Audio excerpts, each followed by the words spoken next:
All right, let's talk about something we all deal with, procrastination. There's this super simple but really powerful brain trick that can help you finally beat it. So, let me ask you something. Have you ever noticed this weird thing your brain does? Like, you have a perfect plan. You know exactly what you're supposed to be doing, but your brain just goes rogue. It has a totally different idea, right? You're like, okay, time to hit the books for that big exam. But next thing you know, you're just endlessly scrolling on your phone. Or you decide, I'm finally going to tackle that project. And somehow you're 3 hours deep into watching random videos online. It's this classic battle, right? What you plan to do versus what you actually do. Look, if that sounds familiar, I've got some really good news for you. You're not lazy. It's not a character flaw. Your brain isn't broken. What's really going on is that your brain is just running some really old software. I'm talking about an ancient survival program that's been hardwired in there for thousands and thousands of years. I mean, think about it. For most of human history, life was all about survival. And that meant one thing, conserving energy. You couldn't just waste it. Every calorie had to count. So our brains developed this core rule: avoid unnecessary effort at all costs. Now, fast forward to today, we've still got the exact same brain hardware, and that's why it's always pulling us toward the couch, toward the easy, low-effort stuff. So the real enemy here isn't laziness. It's this thing psychologists call task resistance. You know that feeling? It's like this internal friction, this sense of, that your brain creates whenever it looks at a big, tough, or just annoying task. It's basically a defense mechanism trying to steer you away from the hard stuff. And this is a perfect way to think about it. To your brain, a huge task like writing a whole paper or cleaning the entire apartment, it doesn't just look like a task. It looks like a giant, unclimbable mountain. It sees all the work, all the energy, and its first instinct is just, nope, not doing that, and it backs away. So, trying to fight this ancient programming head-on? Yeah, that's not going to work.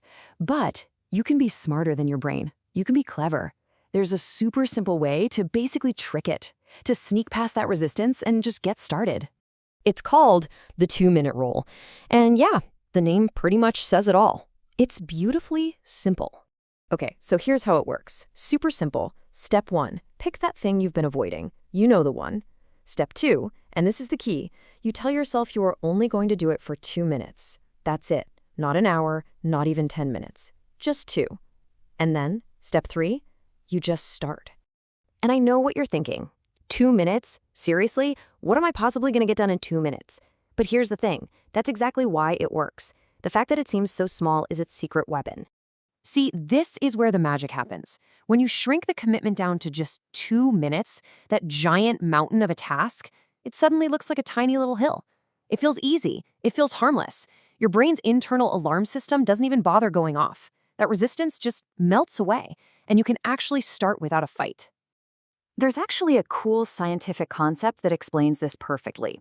It's called activation energy. It's the initial oomph you need to get something going.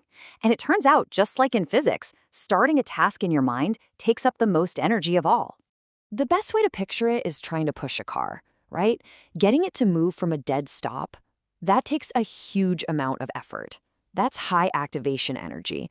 But once it's rolling, even just a tiny bit, it's way, way easier to keep it going. The 2-minute rule is just that first tiny easy push to get the car rolling. And that really gets to the heart of it. The point of the 2-minute rule isn't to finish anything. Not at all. The only goal is to start. That's it. Because once you beat that initial resistance, once you get rolling, you'll be amazed how often momentum just takes over. And suddenly, 2 minutes becomes 10 minutes or 30 minutes without you even realizing it.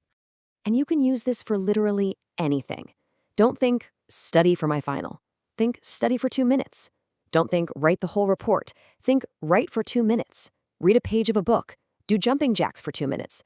Tidy up just one little corner. You shrink the start down so small, so laughably easy, that your brain just can't come up with a good reason to say no. And yeah, one 2-minute session on its own might not feel like a big deal, but when you add them up, the effect of all those tiny starts is massive. What you're really doing is building a new habit. You're building the habit of starting. And over time, that one simple skill can completely change how you get things done. So I'm going to leave you with a challenge. What is one thing, just one, that you've been procrastinating on? Think about it right now. Got it? Okay, now just try this rule on it. today. Just give it 2 minutes. That's all. I think you'll be pretty surprised at what happens when you do.